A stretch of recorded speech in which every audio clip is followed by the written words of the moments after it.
NRCৰ পইচা যোনে খাইছে মৰাৰ আগদিনাখন হ'লেও বমি কৰি থৈ যাব লাগিব। 300 কোটি টকা 1600 কোটি 300 কোটি টকা ডাইৰেক্ট হাজেলাহঁতৰ পকেটলৈ গ'ল। আমি প্ৰথমৰ পৰাই কৈ আছোঁ এইখন NRC বাংলাদেশীক ভাৰতীয়কৰণ কৰা NRCৰ হাজেলাৰ পাকচক্ৰত সোমাই জাতিটোক ধ্বংস কৰা প্ৰত্যেকজন মানুহকে আমি দেশদ্ৰোহী দালাল আখ্যা দিছোঁ। অসম এখন এনেকুৱা দুৰ্ভগীয়া ৰাজ্য যিজনে এজন ভাল গৃহমন্ত্ৰী নাপালে আজিলৈ, কিন্তু এইবাৰ এজন পাইছোঁ আমি, আৰু এইবাৰ কিবা এটা যে হ'ব সেইটো আমি আশা কৰোঁ। এতিয়ালৈ এইখন আমাৰ 10 নম্বৰ FIR হ'ব প্ৰতীক হাজেলাৰ বিৰুদ্ধে।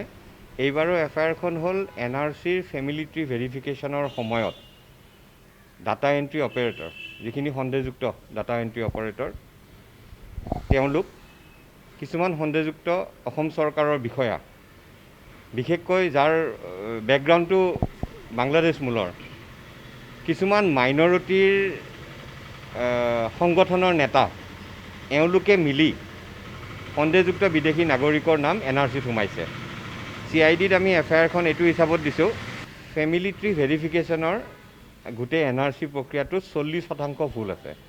এই 40% হিউমেন এৰাৰ হ'ব নোৱাৰে, তাক ইচ্ছাকৃতভাৱে প্লেণ্ড এটা প্লেনিঙৰ জৰিয়তে সন্দেহযুক্ত বিদেশী নাগৰিকৰ নাম NRCত সোমাইছে। CIDক আমি কেছটো এইটো কাৰণত কৰিলোঁ যে CIDয়ে এটা তদন্ত কৰিব লাগে, কল ৰেকৰ্ডখিনি চাব লাগে, হাজেলাৰ সন্দেহযুক্ত ডাটা এণ্ট্ৰি অপাৰেটৰ, সন্দেহযুক্ত সংখ্যালঘু নেতাবিলাকৰ কল ৰেকৰ্ডখিনি চাই ইয়াক এটা তদন্তৰ আওতালৈ আনিব লাগে। যিবিলাক চব নহয়, কিছুমান সন্দেহযুক্ত অফিচাৰ পূৰ্ববংগীয় মূলৰে হওক বা বাংলাদেশৰ পূৰ্ববংগীয় মূলৰ ডাটা এণ্ট্ৰি অপাৰেটৰ, মাইনৰিটি নেতা, আমি আকৌ গুৰুত্ব দিছোঁ মাইনৰিটি নেতাবিলাক, কিছুমান চব নহয়, এওঁলোকৰ কল ৰেকৰ্ডখিনি চাই এটা তদন্ত কৰিব লাগে। আচৰিত কথাটো হ'ল যোৱা 5টা বছৰ যদি আমি 2019 চনৰ 31 আগষ্টৰ কথা যদি কওঁ, তেতিয়াৰ চৰকাৰ, বিশেষকৈ গৃহমন্ত্ৰী, দল সংগঠন কোনো একোৱে কাম নকৰিলে। NRC যি কৰিলোঁ অকল আমি কৰিলোঁ, আৰু নতুন সমন্বয়ক হিতেশ দেৱ শৰ্মা ডাঙৰীয়াই কৰিলে। কিন্তু এতিয়াৰ পৰিৱেশটো বেলেগ। এতিয়া নতুন গৃহমন্ত্ৰী, কাম কৰাৰ এটা আমি দেখিছোঁ, স্পৃহা এটা দেখিছোঁ, বা তেখেতে যিখিনি কথা বৰ্তমান কৈ আছে NRCৰ ক্ষেত্ৰত, আমাৰ বিশ্বাস এইবাৰ তদন্তৰ এটা গতি ল'ব। চাওক, এইটো প্ৰথম কথাটো হ'ল বিদেশীৰ নাম NRCত সোমাইছে, এইটো এটা দেশদ্ৰোহিতাৰ কাম, দেশৰ প্ৰতি ভাবুকি। এখন দেশৰ যেতিয়া ভাবুকি আহিব তাত আৰু বহি থকাৰ সময় নাই। সেইকাৰণে আমি কৈছোঁ দেশদ্ৰোহিতাৰ কাম কৰিছে, দেশদ্ৰোহিতাৰ কেছটো ৰেজিষ্টাৰ হ'ব লাগে। আচলতে এনেকুৱা ধৰণৰ কেছবিলাক NIA, ED, CBI চবেই তদন্ত কৰিব লাগে, চবৰ হাততে কৰিব লাগে, কিন্তু বৰ্তমান আমি CIDক কৈছোঁ, CID ফালৰ পৰা আৰম্ভ কৰিলে। এইখন আমাৰ 10 নম্বৰ FIR, আমি টোটেল 22খন দিম, 22খন আমি FIR দিম এতিয়ালৈ। ইয়াৰ আগতে আমি গীতানগৰ থানাত এখন দিছোঁ, CIDত দিছোঁ, তাৰপিছত আপোনাৰ এণ্টি কৰাপশ্যনত দিছোঁ, BIOত দিছোঁ, CBIত দিয়া হৈছে, চবতে দিয়া হৈছে। তদন্ত এতিয়ালৈ শূন্য। কিন্তু এইবাৰ এইখন FIRৰ পিছত আমি এতিয়া আশা কৰিছোঁ যে এইবাৰ কিবা এটা গতি ল'ব। কাৰণ আমি ক'লোঁ যে 31 আগষ্ট 2019 আজিলৈ তেতিয়াৰ গৃহমন্ত্ৰী, আগৰ চৰকাৰ কোনো একো কামেই নকৰিলে। দল সংগঠন চব শূন্য শুই থাকিলে, কোনো একো নামাতিলে, উল্টাই হাজেলাৰ ওকালতিহে কৰা আৰম্ভ কৰিলে। ব্যৱস্থা আমি কৰি আছোঁ, কিন্তু চৰকাৰৰ ফালৰ পৰা একো ব্যৱস্থা লোৱা নাই। কাঠগড়াত আনিবলৈ আমাৰ ফালৰ পৰা FIR দি থকা হৈছে, কিন্তু চৰকাৰে একো ব্যৱস্থা কৰা নাই, কিন্তু এইবাৰ কৰিব বুলি আমি আশা কৰিছোঁ। হয়, এটা কথা চাওক, 18 জুলাই 2019 তেতিয়াৰ সমন্বয়ক প্ৰতীক হাজেলা ডাঙৰীয়াই ছুপ্ৰিম কোৰ্টত ক'লে যে তেখেতে 27% ৰিভেৰিফিকেশ্যন কৰিছে, আৰু 27% ৰিভেৰিফিকেশ্যনত 1 লাখ কিমান হাজাৰ মানুহৰ নাম তেওঁ চিনাক্ত কৰিছে, কিন্তু বাকী 73% ৰিভেৰিফিকেশ্যন নকৰাকৈ ছুপ্ৰিম কোৰ্টে NRCখন পাব্লিছ কৰিব দিলে। সেইখন আচলতে NRC নহয়, ছাপ্লিমেণ্টাৰী লিষ্ট এখন পাব্লিছ কৰিব দিলে। আমাৰ সন্দেহ হয় কোৰ্টকো হাজেলাই মিছলিড কৰিছে, আৰু তেতিয়াৰ চিফ জাষ্টিছেও ইয়াৰ পাক চক্ৰ হাজেলাৰ পাক চক্ৰত সোমাইছিলোঁ।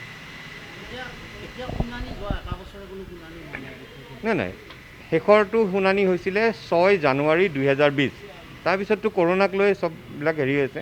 এতিয়া নতুনকৈ এফিডেভিটবিলাক আমি দিয়া আৰম্ভ কৰিছোঁ। নতুন এফিডেভিট আকৌ ফাইল কৰিম। হিতেশ দেৱ শৰ্মাই এখন এফিডেভিট দিলে।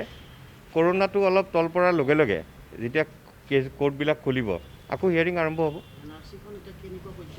NRC-খন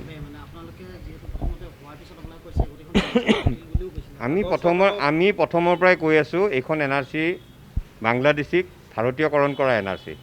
এইটো আজিতো নতুনকৈ কোৱা নাই, আমি আগৰ পৰাই কৈ আছোঁ। কথাটো হ'ল একেবাৰে সহজ পদ্ধতিৰে আজি আপোনালোকৰ জৰিয়তে আমি এটা সহজ উপায়েৰে NRC-খন ওলাব পাৰিম। যিখিনি ভূমিপুত্ৰ OI খিলঞ্জীয়া ভূমিপুত্ৰৰ নাম NRC-ত সোমাইছে তেওঁলোকক চুব নালাগে। শৰ্মা কলিতা দাস খিলঞ্জীয়া অসমীয়া মুছলমান তেওঁলোকৰ নাম চুবই নালাগে। গগৈ ৰাভা বড়ো মিচিং নাম চুবই নালাগে। বাকী যিখিনি উপাধি ৰৈ যায় সেইখিনি উপাধিৰ ওপৰত তদন্ত কৰিলে ৰিভেৰিফিকেশ্যন কৰিলে এখন শুদ্ধ NRC পাই যাওঁ। এতিয়াতো বহুকেইটা জাতীয় সংগঠন বা সংগঠন আছে বহুত, তেওঁলোকে বিগত সময়ত কেনেকুৱা ধৰণৰ আছিলে তেওঁলোকৰ কাৰ্য? 0 শূন্য। তাৰে কিছুমানে হাজেলাৰ হৈ ওকালতি কৰিছিলে। 31 আগষ্ট 2019 ফাইনেল NRC ওলোৱাৰ দুপৰীয়া 12 বজালৈ প্ৰত্যেকটো জাতীয় সংগঠনে হাজেলাই ভাল কাম কৰা বুলি কৈ আছিলে। আজি বাবাৰ নাম কি বুলি কয় যে এটা ঠেলাৰ নাম বাবাজী, চবেই হাল্লা কৰি আছে কাৰণে উপায় নাপায় কিছুমানে এতিয়া কৈ আছে নিৰাময় লাগে, ৰিভেৰিফিকেশ্যন লাগে।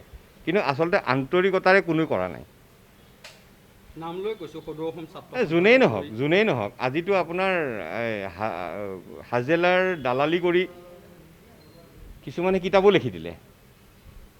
চিফ জাষ্টিচ নিজে এক্টিং চিফ জাষ্টিচ হৈ থাকোঁতে প্ৰাইভেট মানুহৰ কিতাপ অপেনিং কৰিব গ'ল, প্ৰাইভেট মানুহে লিখা কিতাপ উন্মোচন কৰিব গ'ল আৰু ক'লে জুইৰ লগত নেখেলিবা। মানে কি ভাবুকি দিলে, এটা ভাবুকি দিয়াৰ চেষ্টা কৰিলে। আজি যিখন এফিডেভিট হিতেশ দেৱ শৰ্মাই জমা দিলে তাতেতো আচল কথাবিলাক ওলাই গ'ল। এতিয়া ক'ত গ'ল আপোনাৰ জুইৰ লগত খেলা? আপোনালোকে ক'লে যে চেণ্ট্ৰেল গভৰ্ণমেণ্ট ষ্টেট গভৰ্ণমেণ্টে ভালকৈ কাম নকৰিলে। হাজেলাই কিন্তু ভালকৈ কাম কৰা নাই বুলি এবাৰো কোৱা নাই। হিতেশ দেৱ শৰ্মাই তথ্য সহকাৰে সুপ্ৰিম কোৰ্টত এফিডেভিট ফাইল কৰিলে আৰু প্ৰমাণ কৰি দিলে যে 40% ভুল আছে। এতিয়াও কিন্তু আপোনালোকে এবাৰো হাজেলাৰ নাম ল'বলৈ সাহস কৰা নাই।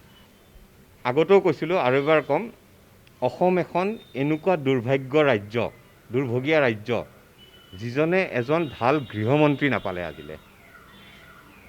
কিন্তু এইবাৰ এজন পাইছোঁ আমি, আৰু এইবাৰ কিবা এটা যে হ'ব সেইটো আমি আশা কৰোঁ।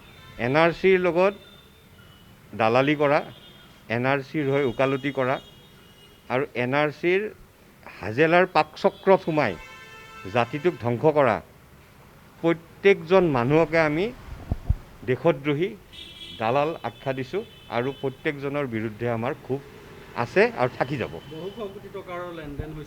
300 কোটি টকা 16 কোটি 300 কোটি টকা ডাইৰেক্ট AG ৰিপৰ্টত আছে। 300 কোটিৰ কেলেংকাৰী হাজেলাহঁতৰ পকেটলৈ গ'ল।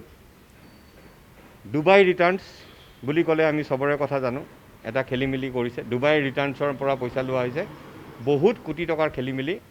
আৰু ভালকৈ যদি বেংকৰ একাউণ্ট চোৱা যায়, বেংকৰ ষ্টেটমেণ্ট যদি চোৱা যায়, কাৰোবাৰ সন্তানেই হওক, জীয়েকেই হওক, ল'ৰা ছোৱালীয়ে হওক, যোনেই নহওক, কাৰোবাৰ যদি চোৱা যায় বহুত কথা ওলাই পৰিব তাতে, কাৰ পকেটলৈ যাব পাৰে। কিন্তু আগতেও কৈছিলোঁ, আজি আকৌ ক'ম, NRCৰ পইচা যোনে খাইছে মৰাৰ আগদিনাখন হ'লেও বমি কৰি থৈ যাব লাগিব।